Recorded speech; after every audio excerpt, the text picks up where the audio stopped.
There will be time for you to read the instructions and questions, and you'll have a chance to check your work. All the recordings will be played once only. The test is in 4 sections.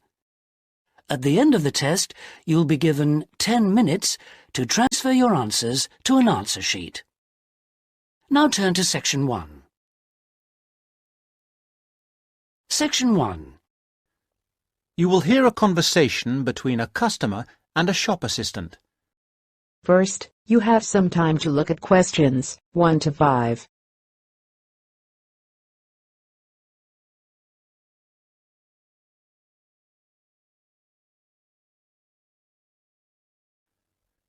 Now we shall begin. You should answer the questions as you listen, because you will not hear the recording a second time. Listen carefully and answer questions 1 to 5. I'm interested in buying a radio. Can you help me? Yes, of course. As you can see, we have this analogue radio on special offer today for £29.99. They are normally £35. We've also got a much more modern range of digital radios. These are over here. Oh, yes. What are they? They're the new technology. This one, for example, sells at £95. The analogue radios are looking a bit old-fashioned now. Are they? What's so good about these new ones? Well, the main advantage with the analogue ones is, of course, cheapness. But the main advantage with the digital ones is the number and variety of stations you can get. Hundreds of them. All kinds of stations, playing music, rock, pop, classical, everything in fact. As well as news, current affairs, comedy, all sorts. What about the sound quality? The quality is very good. Under certain circumstances, you can get amazing sound quality with analogue, but this is usually with very expensive radios which would normally be part of a hi-fi sound system. We have lots of those on the 3rd floor if you're interested. The second great thing about digital is clarity. You get no interference. Well, less interference than with analogue. You get a very clear and clean sound. Well, I want a radio for the flat I share with 3 other friends of mine. Well, you want something that will last. The analogues come with a 1-year guarantee, but the digitals have a 2-year guarantee, which is extendable to 3 years if you pay an extra £26. The main disadvantage with analogue is that it will be turned off in a few years. We don't know exactly when, but sometime. But what about the batteries? I've heard that they use a lot of batteries. That probably is the one disadvantage of the digital radios. The battery life is not very long, but they all come with rechargeable batteries, which really solves the problem. Before you listen to the rest of the talk, you have some time to look at questions 6 to 10.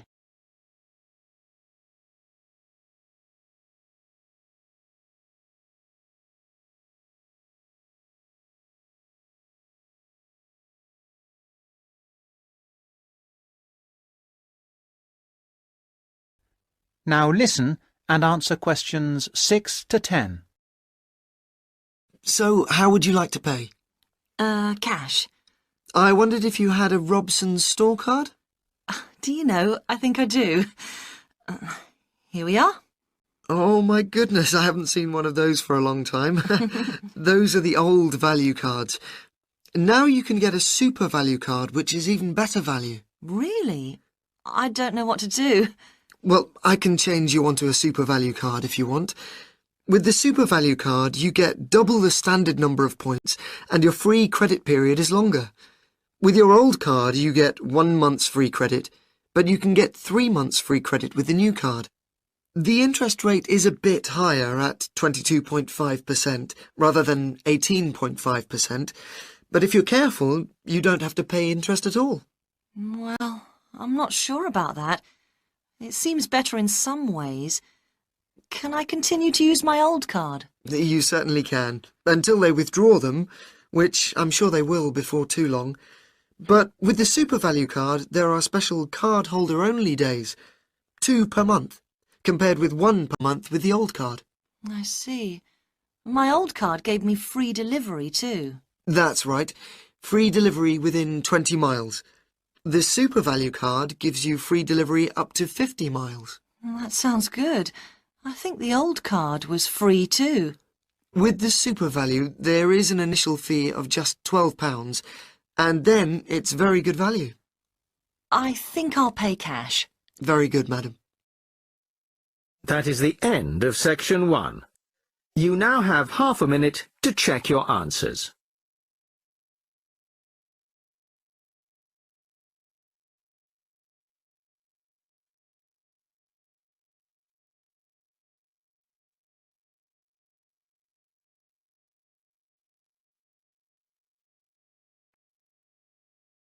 Section 2. You will hear part of an introductory talk about a library. First, you have some time to look at questions 11 to 15.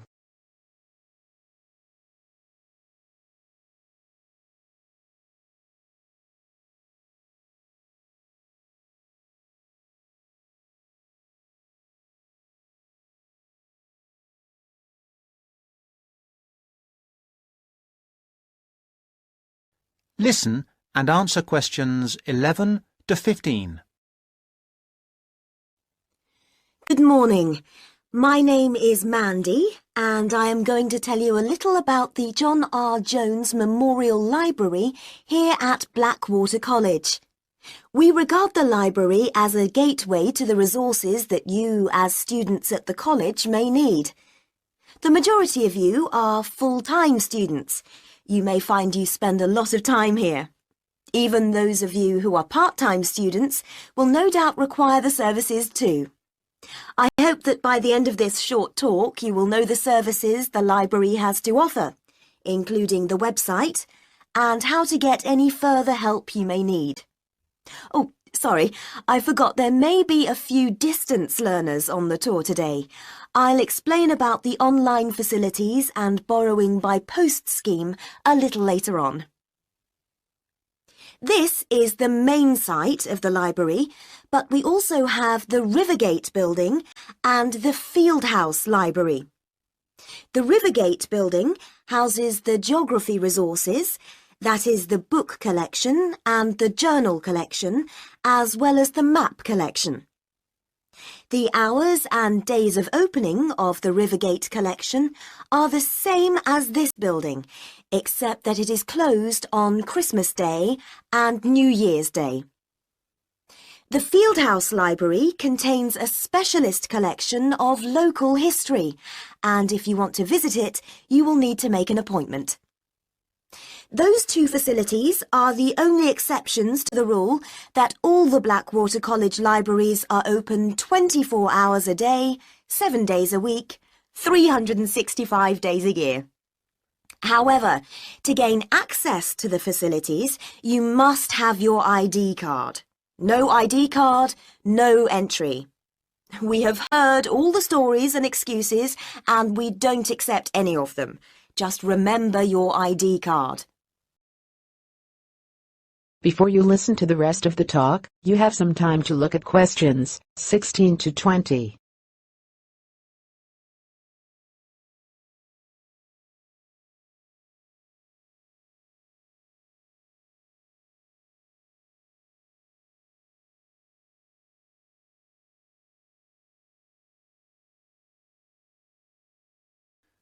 Now answer questions 16 to 20. Now, I must apologise for the mess you can see around you today. Libraries should be quiet places, but unfortunately this is not currently the case here. This new building has been here for only 2 months, and as a result we have not quite finished moving in. So far, we have moved most of the book and journal collections from the old library into this new building. There are 2 exceptions. We are currently moving the economics collection here, which should be installed by tomorrow, and we will be moving the French literature collection into this building next week.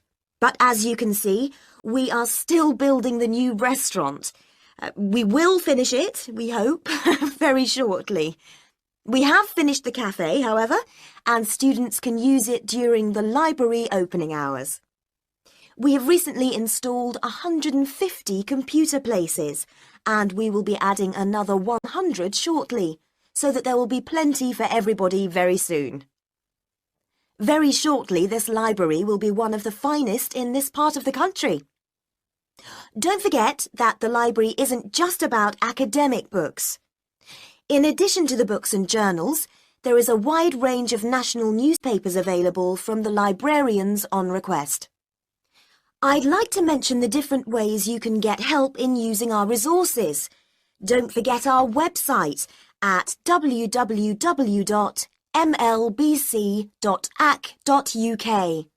There are the full catalogues, and journal access is available if you have your password and ID number.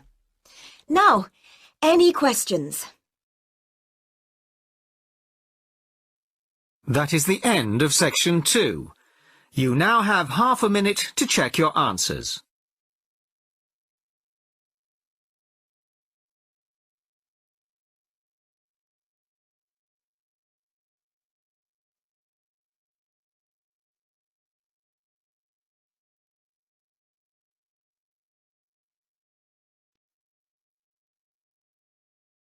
Section 3.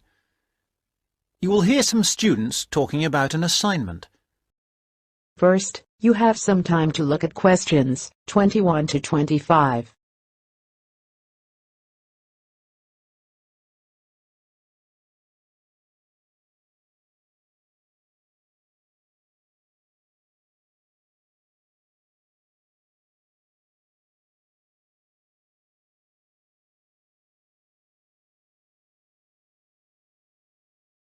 Listen carefully and answer questions 21 to 25.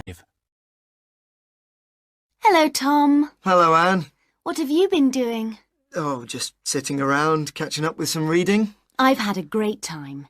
You know we're doing this assignment on... what is it? Museums, their costs and benefits. That's right. Well, I've been to the Sandgate Museum. It was really good.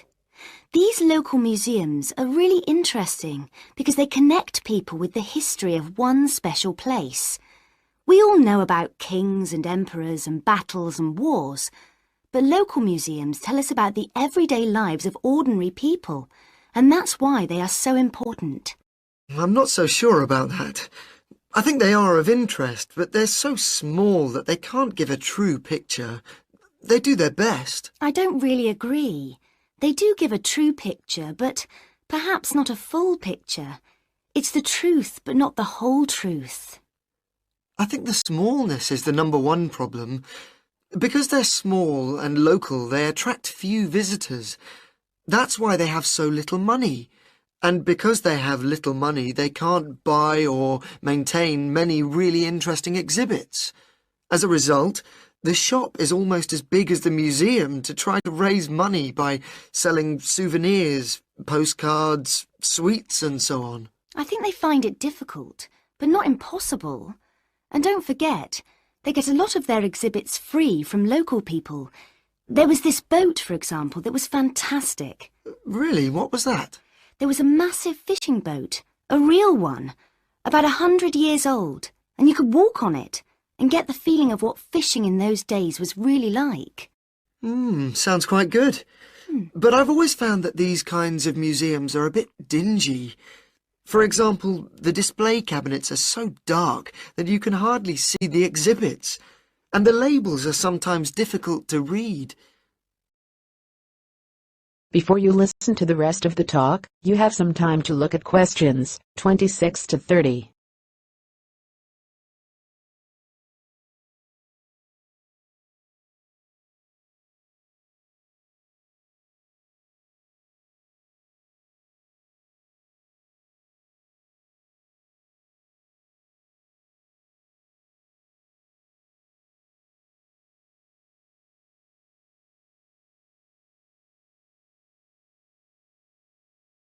Now answer questions 26 to 30. So coming back to our assignment, what we've got to decide is whether these museums should be funded by the government or just by local people. I think it depends entirely on what kind of museum it is. How do you mean? Well, take local history museums. They are small, so they won't survive without financial support. But that should come from the local authority, since only people in that area or tourists will visit it. I agree, but what about big natural history museums? Surely they should get money from the central government. Why? Children who want to learn about nature can go out into the countryside with their school teachers. They could survive from donations, and they get loads of visitors anyway. The state should spend more on science museums, since not enough people are studying science these days. I'm not so sure, but I do think a sort of museum which should not get public funds is the craft museum. Yes, like museums of cotton weaving. Yeah, which are of interest to only a very small number of people, and they should pay for it. I agree, but a working farm is a different thing again. That's something from the past of all of us, and so it's important to the local community. Kids can learn a lot too. That's the sort of thing that the local government should be spending its money on. Yes, I agree. Well, I think we've got plenty of ideas for our assignment. That is the end of section 3. You now have half a minute to check your answers.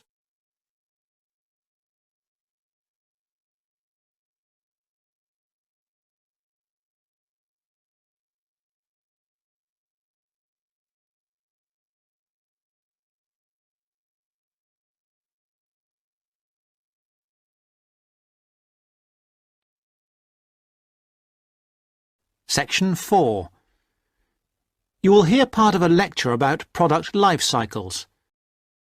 First, you have some time to look at questions 31 to 40.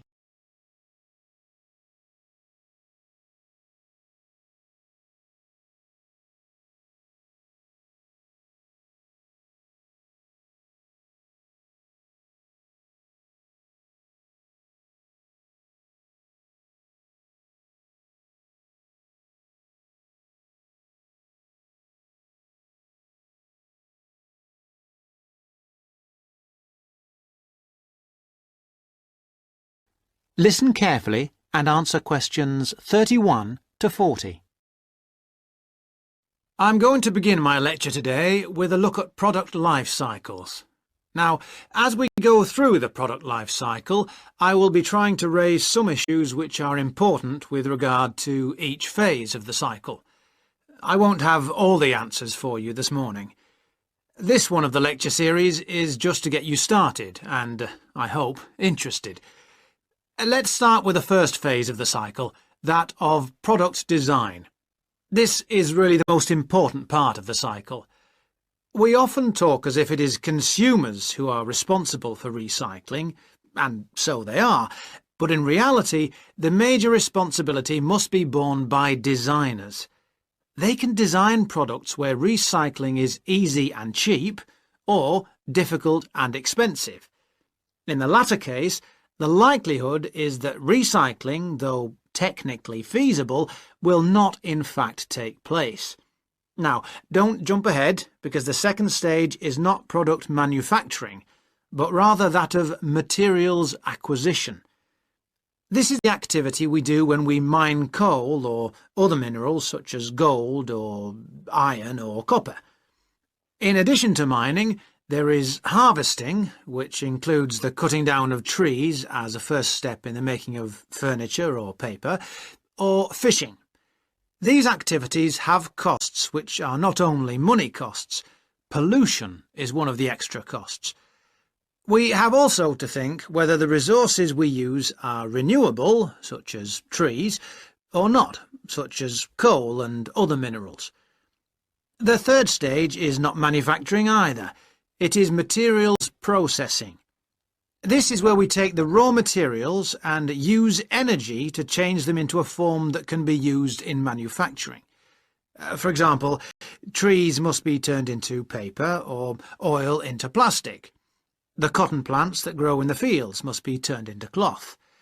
All of these activities require the use of chemical processes, And, as with all chemical processes, waste is produced, often of a dangerous kind. And now we come to the manufacturing stage. This is usually the most expensive in terms of cost and energy and waste. The wastes are often those that contribute to global climate change. For example, we make 41 billion glass containers, mostly bottles, each year, and we throw most of them away. A lot of manufacturing seems unnecessary if we could only organise things better. And this could mean greater profits for the manufacturing companies too. Stage 5 is packaging. Many products are packed in paper or plastic, which themselves, of course, have their own processes and costs. Excessive packaging is often criticised, but it must be remembered that packaging serves a purpose, often more than one purpose, such as maintaining freshness and hygiene, as well as providing information. In our globalised world, we must never forget the next stage, which is distribution. This is the stage where transportation and energy play a big part. Lorries, trucks, trains, planes and ships all use up the precious stocks of oil and, as we know, generate greenhouse gases, which, as we hear again and again, contribute to climate change. Stage 7 is the point of it all, using the product. Looking after products, using them in the recommended ways, timely repair and maintenance all reduce the need for early replacement and reduce the number of products in landfill sites. We should not encourage the purchase of single-use products, that is, products which are designed for use on one occasion only and then to be thrown away and replaced. I'm going to skip a stage for a moment and move straight on to the final stage, which is disposal, putting the product in the bin. This is the end of the life of the product, and we lose it completely. It may have only a little value, but it does have a value even at this stage of its life, even in fact when it's actually in the landfill site. Now, I missed out one stage. This is a cycle within a cycle. That is, within the life cycle of the product, there can be a closed-loop cycle which can extract more value from the product. This is the reuse and recycle loop. It is a closed loop because, in theory, it can continue forever, though in practice, of course, this is not possible. Recycling products mean that they can be used to make more of the same product. CDs, bottles, books, or that they can be used to make different ones. For example, 1 pound of recycled paper can make 6 cereal boxes. And if we recycled all our newspapers, we could save 40,000 trees a day. Now, with this approach to the life cycle of a product in mind, we can go on to consider life cycle analysis. That is the end of section 4. You now have half a minute to check your answers.